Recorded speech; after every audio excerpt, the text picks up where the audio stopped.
Touchdown,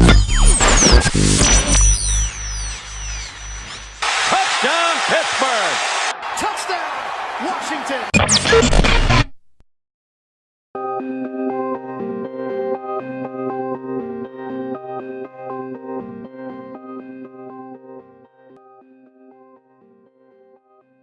What's going on, ladies and gentlemen? Welcome to the Steelskin Show, a show hosted by one diehard Pittsburgh Steelers fan and one diehard Washington Redskins fan from game recaps, game previews, news headlines, analysis, opinions, and all kinds of other stuff. We have got you covered on all things Pittsburgh Steelers and Washington Redskins. My name is Patrick. I'm the voice of the Pittsburgh Steelers here on the show. And I'm Chris, voice of the Washington Redskins.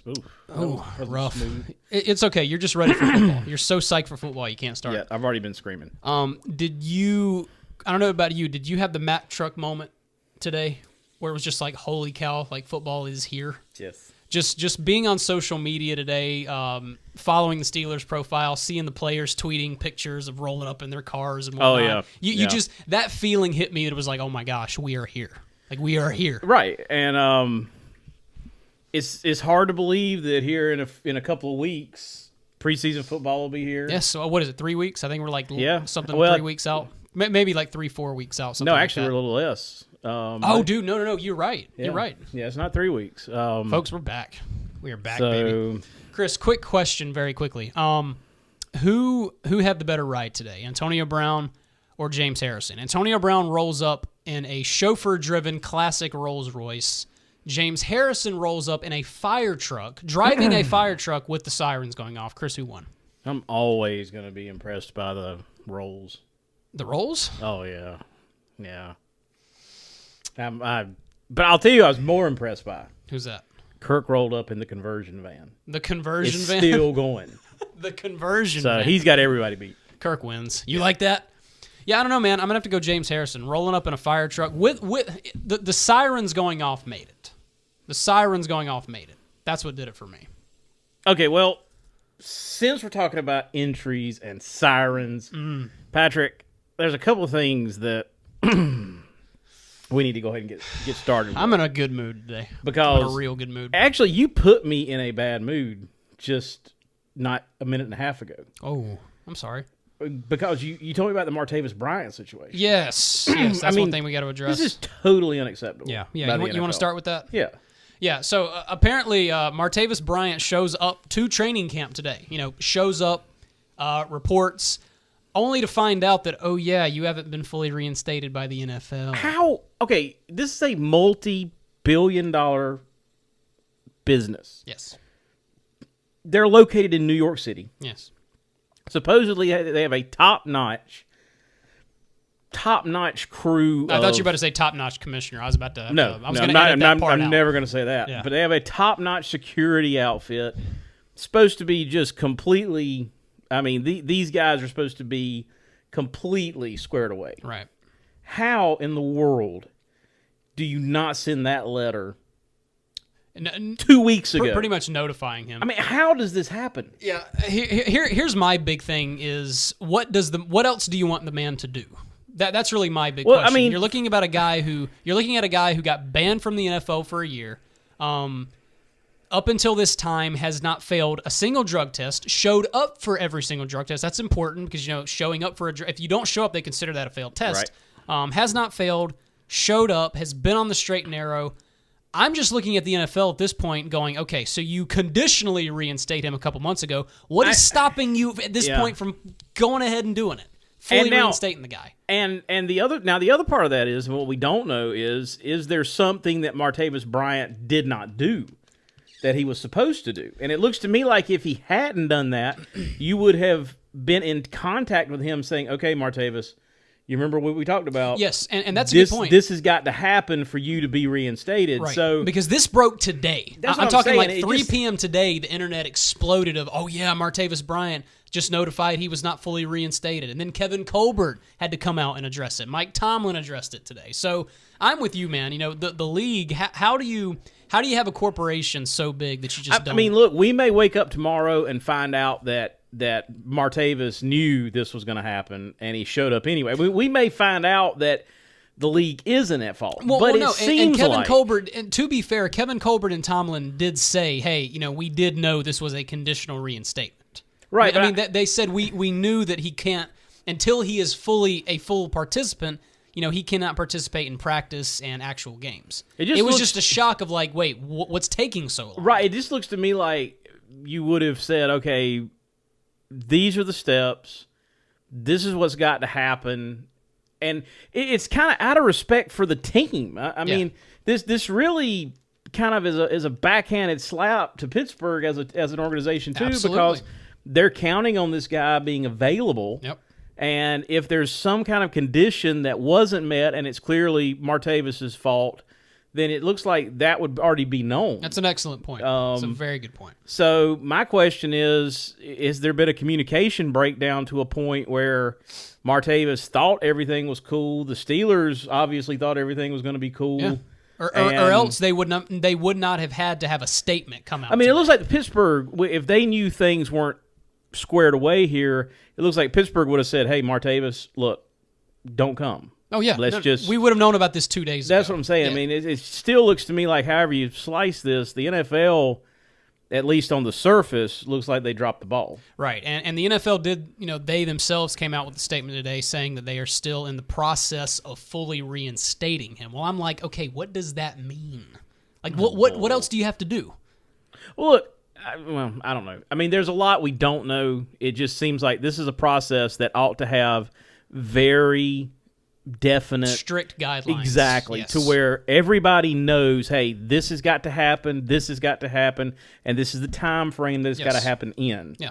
It shouldn't be this nebulous, well, we're getting around to it. Well, and this is the Roger Goodell-led NFL, that we're in right now. Yeah. So I'm hoping to wake up tomorrow or the next day and find out that he's been fully reinstated. The biggest thing for Martavis is just getting back on the field, at this point. Yeah. I'm hoping that he can go through camp, hoping he gets reinstated by the time preseason comes around. But yeah, it really does just rot in a lot of ways. All right, so big signing. Big. We were talking about it last week. Huge, even. We were talking about it last week with Villenueva, and so now he's inked for 4 years. Inked for 4 years, baby. Wow, Yep. That's big. It's very big, and the only thing I can say is just sheer happiness. Sheer happiness for a number of reasons. First off is I can't think of a better man who deserves this deal. Folks, you're looking at a guy who, first off, we all know the amazing story about him serving his country. 3 tours in Afghanistan, Purple Heart, Army Ranger. I mean, the man is an American hero. But obviously that's a big part of it. But what can't be underscored is his football journey as well. Chris, this guy goes from trying out with the Cincinnati Bengals, playing tight end, then jumping over to the Philadelphia Eagles, playing as a defensive end, then signs with the Steelers and converts to left tackle. Folks, that is 3 position changes in 2 years. I mean, it is not easy to change a position in this league. The dude did it 3 times and became one of the best left tackles in football last season. When he did originally sign with the Steelers back in 2015, dude was only 250 pounds. Puts on 100 pounds of muscle, and now is at 350 pounds. So the dude, one of the things you talked about last week was Terrell Pryor and how he is fully bought into his position. Villanueva did that. It's just the story of hard work, dedication. Combine that with his background in the military. I just can't think of a better guy who deserves it. And guys, look, here's the thing. If the Steelers would not have gotten a deal done with him, do you realize he would have been playing on a $615,000 contract? I mean, just let that sink in for a second. He would have been making that money this year. Now, Villanueva had already said prior, I'll sign it if I have to. But guys, come on. That man was not worth that much money. He was worth a whole lot more than that. And here's another thing you need to do. You need to get in contact with Kevin Colbert if you can and congratulate him. Chris, we signed him to a 4-year, $24 million deal. Do you even understand the bargain that is? You have taken, Ian Rappaport made a good point today and tweeted about it. He said, you've taken a guy who is sort of at the rookie level at 28 years old. Yeah. You've got him, by the way, Villanueva is in many ways becoming an elite left tackle. You've taken Villanueva and made him a 4-year, $24 million man averaging $6 million a year. And think about how the left tackle market continually goes up, especially for the elite left tackles. Well, consider the bargain that we got him at for a second. Well, I think if Villanueva had played the deal out, he was under team control for this season and the next. That's exactly right. So let's say and this is an interesting thing. I was thinking about it after you and I talked earlier this afternoon. Right. He was under team control for 2 more years, which would have put him in that about 30 years old. Right. When he ends. So the left tackle market is upwards of about $11 to $12 million right now. That's the point. Yes. And if he hits that at 30 years old, I'm not sure anybody's really going to plunk that money down for a 30-year-old. So I think people are going to say, man, this was a real bargain, but it's also it makes sense for Villanueva. Oh, sure, absolutely. Because it's a massive raise, obviously. But it's also money in hand now because, again, he hits the free agent market at 30. Sure. I just don't know that. I don't know that he was ever going to make that kind of. I mean, I don't know that he was ever going to get the $12, $13, $14 million deal. Well, at that point, and that's a good point. But left tackles sure are hard to find, and there's some team out there I think that would gladly do it if they could. Oh, sure, but again, teams, especially in this day and age, they don't like going big money for 30s and up. They just don't. No. It's a good point. So I think it's a deal that makes sense for Pittsburgh, but it also is a smart move for Villanueva. And it pays him more than $615,000. Exactly. I mean, $6 million a year is about half of what. I mean, and right now, and we'll also consider this: our left guard Ramon Foster is on a 3-year, $9 million deal. Right. That's what I'm saying. Consider that for a second. Exactly. So I think Pittsburgh's got tremendous value, but it's also a deal that makes sense for Villanueva. Look, one thing I also want to say very quickly, Chris, Steelers front office have been busy this offseason. Antonio Brown gets signed to a brand new contract, highest paid player at his position. Le'Veon Bell, we weren't able to get a deal done with him, but I think we can all agree that the deal he was offered was more than lucrative. Was more than generous, more than fair. You get things done with Alejandro Villanueva, and now the report is that Stephon Tuitt, in the next couple of weeks, we could wake up to a breaking news. New contract. Let me ask you this. Now that the Steelers, they know exactly where they stand with Le'Veon Bell. Yes. They did not, It gives them some freedom. That's what I'm saying. It really looks to me like Kevin Colbert said, okay, we're just going with the next guy. Mm-hmm. Yep. Let's get and that's the point I'm trying to make is that this front office, they've not been screwing around, man. They have been taking care of business this offseason. We did not, we didn't get the deal done with Le'Veon. Yep. But we know where we stand with him. Yep. We're not on the hook for tons of money if he wigs out this year, gets injured. But let's go ahead and lock our left tackle up. Yep. Like you said, let's lock our best defensive lineman up. Yep. Smart move. Very smart move. And it's just from time to time, you'll see fans complain about a draft pick that Kevin Colbert had or this or that. But look, the man's done phenomenal work this offseason. He can't be commended enough. And then you just mentioned Le'Veon Bell. So obviously, not shocking news here. Le'Veon Bell, Chris, did not show up to camp today. Shocking news. Not really, though. We all knew it was going to happen. And, I don't understand this one. I really don't. Yeah. I mean, sign your tender and get back to football. Yeah. Well, okay. So here's the issue here. Like I said, it shouldn't surprise anybody that he did not sign. And look, that he did not show up to camp. He's going to sign the tender. It's just a matter of when. Right, but it still makes no sense. Oh, well, no. And the issue here is not Le'Veon Bell is not going to not be ready for the season. We all know Le'Veon Bell is going to be in shape. It's not like we're worried about him coming in overweight. He all of a sudden forgot how to play the position because he wasn't on camp. No, Le'Veon's going to be ready to go. There's no issue there. For me, it's a principle thing. For me, it's a team-building thing. And here's another thing I'll say. For a guy who's lobbying a new contract, this is a step backwards. Oh, yeah. I mean... For a guy who wants... Okay, not only is he lobbying for a new contract, after the 4 p.m. deadline a couple weeks ago, he told ESPN, I want to be a Steeler. I don't want to play for anybody else. Okay, Le'Veon, well, you're not acting like it. You're not acting like a dude who wants to play for the Steelers. You're not signing your tender. You're not showing up to camp right now.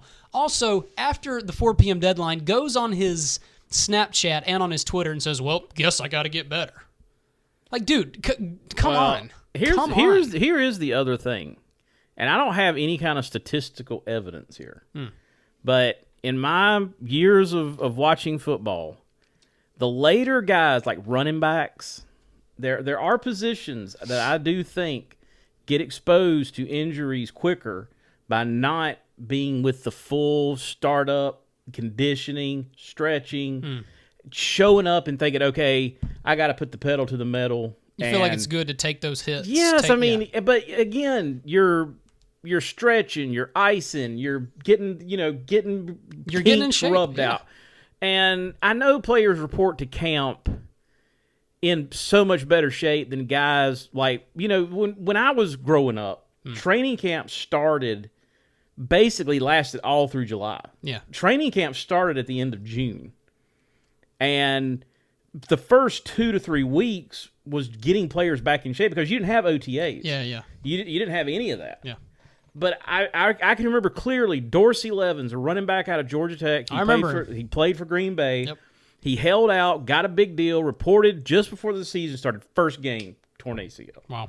And he's not the only one that's happened that. But I'm not saying it's going to happen to Le'Veon, but for a guy that has injury issues, especially muscular type of issues, I just think if there's anybody that needed to be in there, again, principle definitely. Well, for me, that's the bigger issue is principle. But I just think how ridiculous is he going to look if he finally shows up in his own leisure and gets hurt and tears his ACL first game of the season, or tears his groin, or it's just come on, man, get back, get in there. No, absolutely, and I got to say, guys, you can say whatever you want about Antonio Brown. Some people say, well, he's a showboat, he's all about him, folks. Antonio Brown loves this city. He loves this team. The dude is all in on a Super Bowl right now. Yep. The dude is so hungry.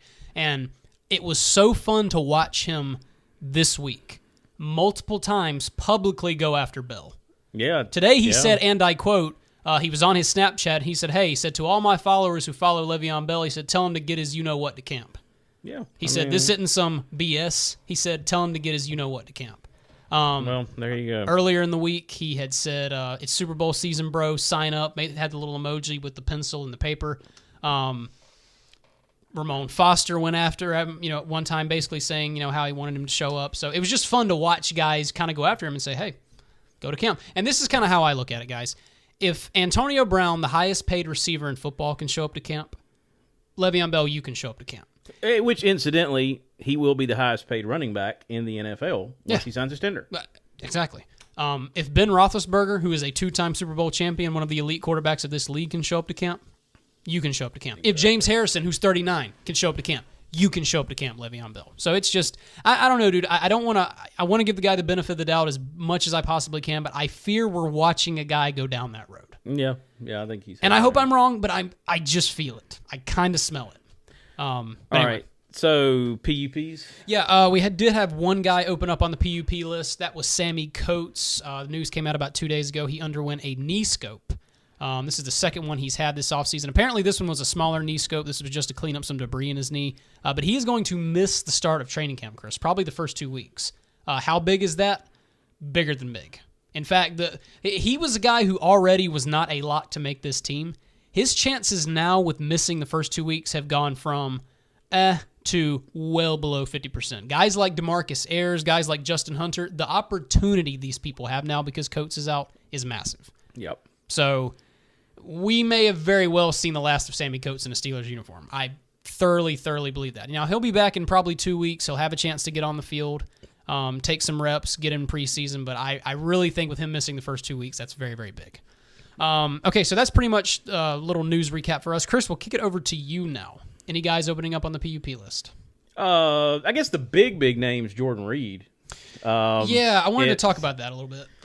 Apparently, it's a toe injury. They said at this point it's strictly precautionary. Jay Gruden said today they hope to have him back within a week. So okay, I'm just going to pop the question. Maybe nobody wants to ask. Are you getting nervous at this point?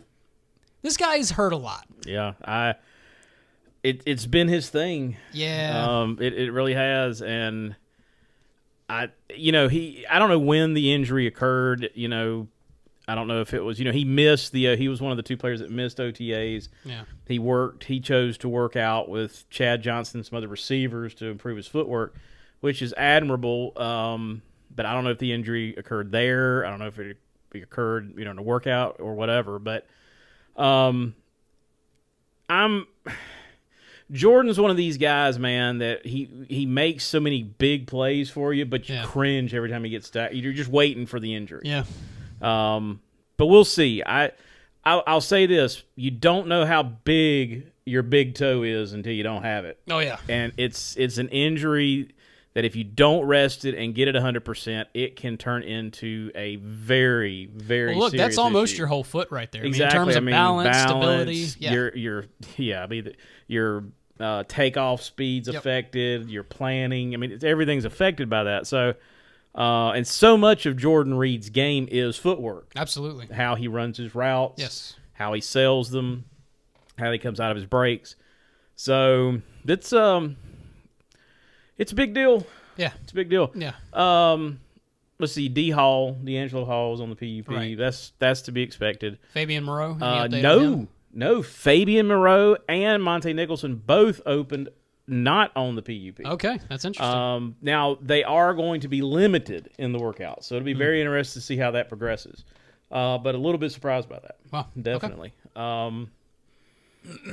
Trying to think, was there anything else? We don't have any signings like you guys did.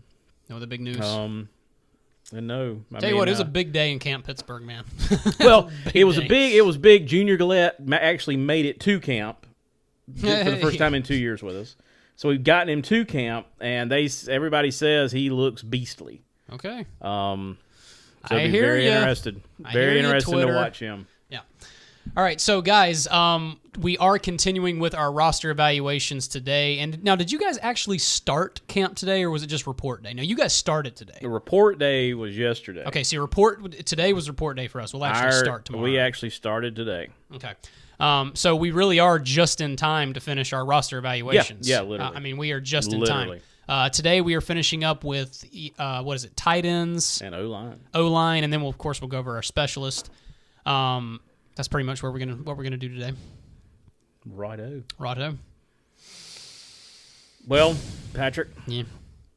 Who's gonna make it on your team? Well, with the O-line situation, it's pretty clear, cut and dry. I mean, we know we're going to keep 8 guys. I think we all know who those 8 are going to be. And it could not be a more exciting time to be a Steelers fan with this O-line. Obviously, Alejandro Villenueva gets locked in today. And the first thing I would say is, the Pittsburgh Steelers O-line became one of the most elite O-lines in football last season. Look no further than Ben Roethlisberger taking the fewest hits and sacks of his career. Look no further than Le'Veon Bell and the success he had running the football. This O-line truly did transform into one of the NFL's best. And that's something that I don't even know how to handle that, Chris, because my entire life, Ben has been running for his life, getting hit, and now we finally have a Tom Brady-esque line. We finally got it. After all these years, we actually finally got it. So that's one big reason to be excited. The other big reason to be excited is, guys, do you realize that all of these 5 gentlemen, Chris, all 5 are locked up for a long time? Yeah, that's huge. Villanueva signs a new 4-year extension today. Ramon Foster, our left guard, his contract does not expire until 2019.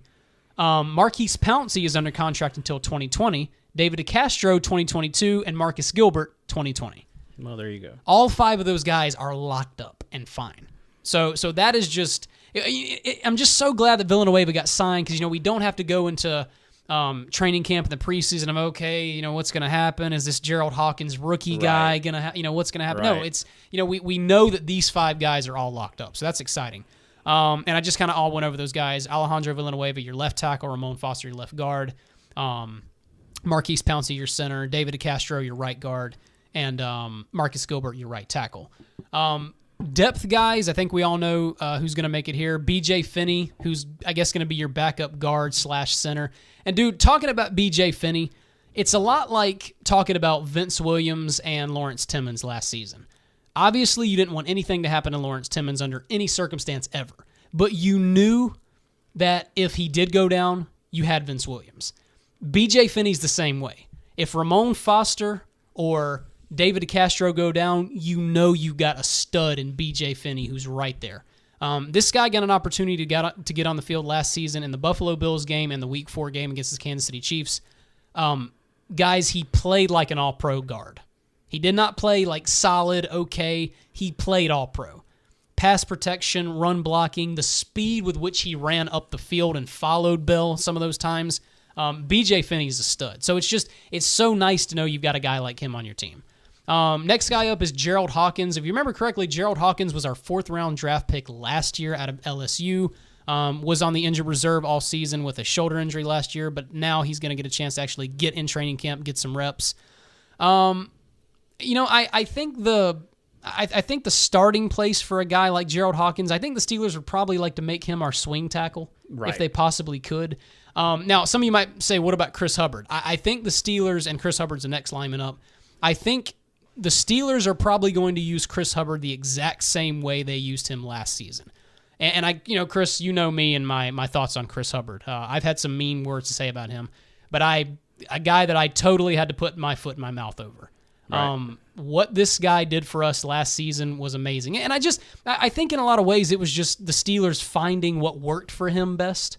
They tried to make Hubbard the swing tackle guy, and it just never really worked out. So then what they did is they sort of just made him exclusively a tackle, and they also used him as an extra tight end in run blocking. And dude, this guy's work as an extra blocker last year was one of the biggest reasons why Bell was able to be successful running the football.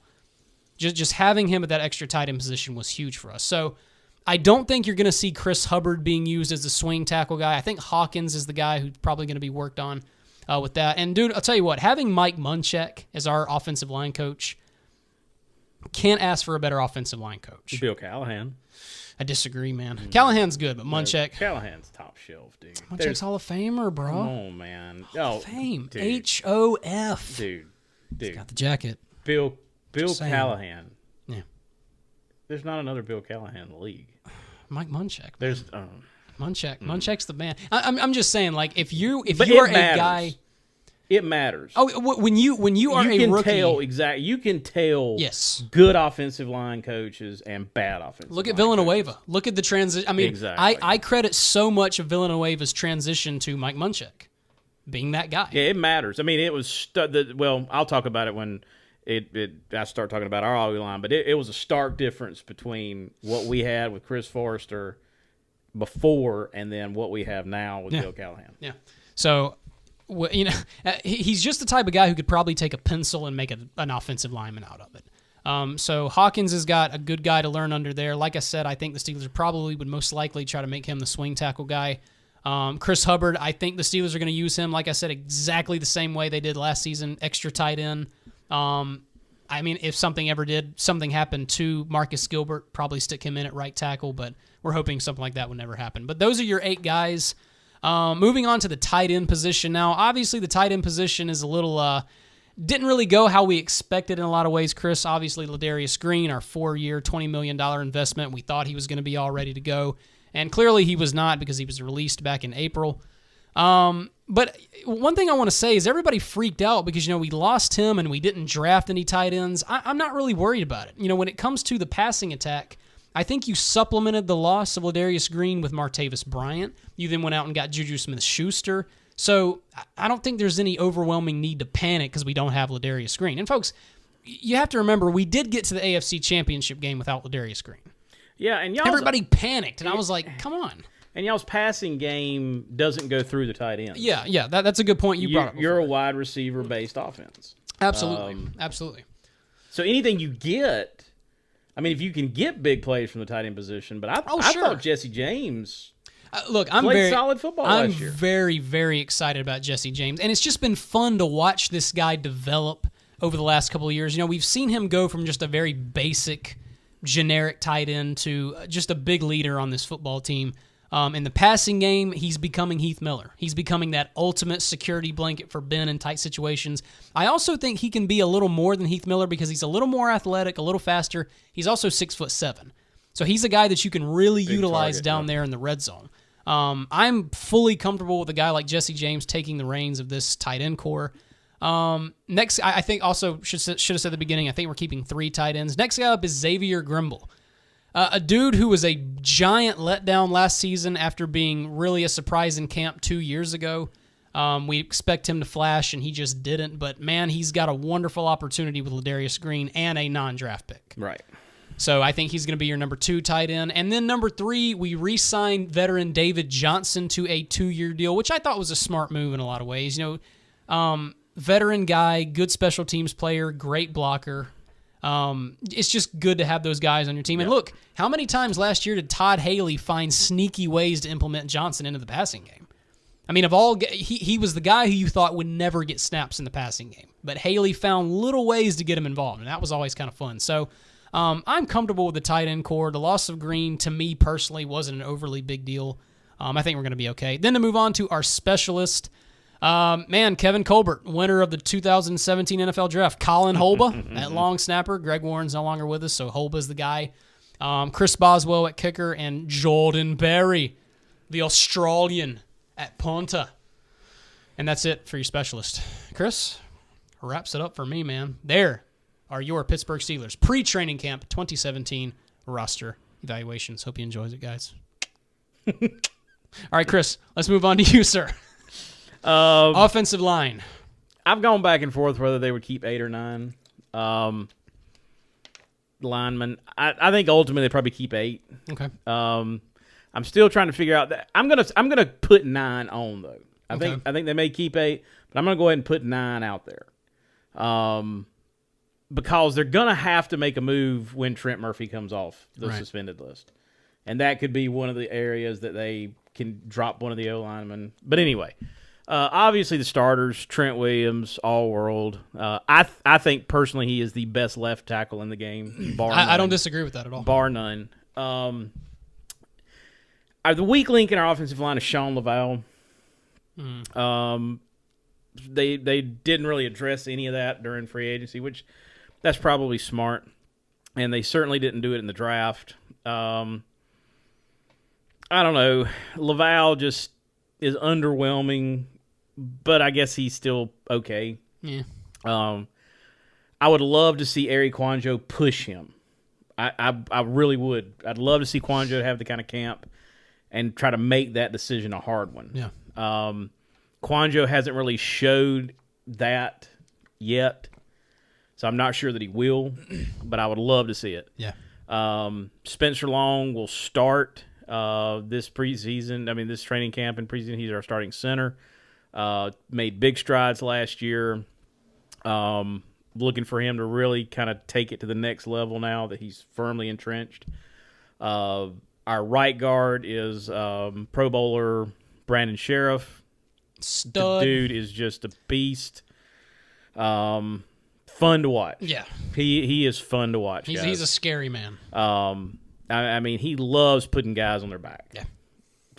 That's what he does. Well, according to Manny Benton, who's one of our good friends, he is at Redskins camp right now, and he put out a tweet earlier today that Sheriff just landed some dude today. Just destroyed some guy. Just took his soul. Yep. Morgan Moses, who is fresh off of a contract extension that pays him around somewhere between $9 and $10 million a year at right tackle. Right. This dude is such a good story. Drafted in the 3rd round out of UVA. Had a rough rookie year when he did get in there. And, Patrick was talking about Mike Munchak. I point to Morgan Moses as a example of how much of a difference Bill Callahan has made, because Morgan Moses was lost as a rookie. Yeah. In the few appearances he made. And Callahan gets here day one. Morgan, you're the starter at right tackle. You're it. Morgan Moses, I think, is playing at a near Pro Bowl level at right tackle right now. I'm not going to say he's quite there yet, but he's close. And Bill Callahan, I think, is a major reason for that. And Bill Callahan, we now have a line. I feel like we have a top 10 offensive line. I feel like we're top 5. I would love to see our play calling give this line a chance to run block more, because I think that's where they need to improve to kind of get to that next level. Well, I mean, in their defense, though, you guys haven't had probably, I guess, a real deal running back for a while. Well, I think we've had good running backs. Yeah. I mean, but I just don't think we run enough. No, But there are times when last year we had several. We had several games where this O-line closed games out, but we had several where we needed this O-line to really get it buttoned up against top shelf defenses, and they just weren't quite able to. Yeah. So I'm hoping with Spencer Long having a full year under his belt, really hoping Laval can somehow find a way to improve. But otherwise, I love this line. Yeah, I do. I think I'm going to name 4 guys as our backups. Ty Nsekhe is maybe our MVP. This guy, during Trent Williams' suspension last year, stepped in, and we literally did not miss a beat. Ty Nsekhe, he did good work. And he can do that on the right side too. Yeah. And this guy had a winding path to the NFL, but again, I think Bill Callahan has worked with this guy, and then you put that with his natural talent, and you have a very, very good football player. Yeah. Can't say enough about that guy. And it's sad because I feel like he's starting material. It's just, Right. I mean, and it's just one of these deals where he started late. Yeah. I mean, he's already 30 years old, so he's kind of in that spot too where you don't really know how much big money is there out there for him. Well, he seems like our version of B.J. Finney. If somebody goes down, you've got this guy. He's the dude. Yeah. Now, we drafted one of the most intriguing draft picks we had this year was Chase Roulier. Center. And I think he could play some guard if he needed to. But really, we needed a backup center in the worst way. And I'm hoping he has the kind of camp that we think he's capable of and that he can just nail that down. Really excited to see him. Again, we mentioned Eri Kwanjo as a sorry, it walked out of my head. We mentioned Eri Kwanjo. He's kind of our swing guard. Yeah. I think he is developing, but he's not where I hoped he would be. Yeah. So I'm hoping in this camp that he's ready to take that next step because I would love to see him push Laval. He did not do that last year. Hopefully he can, but I think he's good short-term depth. I don't know that you'd want to see Eri Kwanjo for 10 games. Yeah. But anyway, and I'm going to say Vincent Painter sticks initially. I think he's a guy, again, he's another one of these guys that Callahan seems to have taken under his wing. Yeah. So I kind of pay attention because they've kept him around for a little while. He's had some real struggles. He's kept him around, and he played in a couple of games last year and held his own. Yeah. I do think one guy to watch is John Kling. I'm not sure. This guy's a mountain of a man. Like 6'8", 320, huge guy, and he does have some pro experience. So I think he's got a shot to make it. I think if I'm going to pick a practice squad guy, it'd be Catalina out of Georgia, the guard. Keep an eye on him. Undrafted free agent? Yeah, Tyler Catalina. I'm kind of excited to see what he's got. Okay. But again, I think I think initially we may keep 9, probably going to be 8. Okay. As far as tight ends, I think I'm going to say 4. Obviously, Jordan Reed, he and his toe. Vernon Davis is our all-world backup. Dude's holding on. Yeah. Well, he was solid. Oh, no, he really was. He was better than solid. He was excellent. Yeah. He's not the same kind of tight end that Jordan Reed is in terms of being that extra wide receiver type of guy like Jordan is, but the dude, he can still get down the field. Yeah. Still make tough catches. Keeps himself in good shape. Great shape and a good competitor. Yep. And I think he's a good leader on this team. I really, really do. I'm going to say Niles Paul stays. We need Niles on special teams because we've kind of had a little bit of turnover at special teams, so I'm going to say him. And I think Jeremy Sprinkle. Jeremy Sprinkle out of Arkansas. Yes, I think we keep him. He really is kind of our only true inline blocker. So I think he gets a real good shot. I say he makes the team. Okay. Our specialists are fairly cut and dried. I think you're going to have obviously Nick Sundberg is our long snapper. Dustin Hopkins. disappointing year last year. Very disappointing. I mean, he dropped from 89% 2 years ago to 81%. Missed a field goal that would have won it in the Cincinnati game. Can we talk about how big that man has gotten? Yeah, there was Hopkins, a photo tweeted out of him like yesterday, and I was like, holy kicker, Batman. Kickers aren't supposed to be that big, Chris. And why is he that big? I'm not sure. Maybe he just got bored. Massive. Maybe he just got bored. I mean, dude's arms were bigger than my head. I just want to see him make kicks. Yeah. That's it. That's all.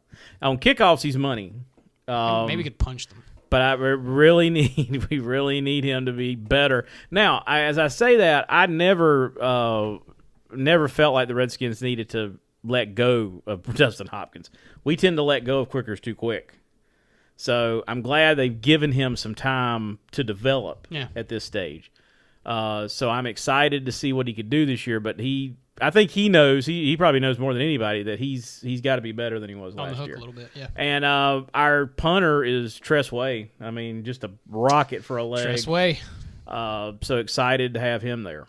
Okay. So that rounds out the roster. Wrap it up for your 2017 pre-camp Washington Redskins. Okay.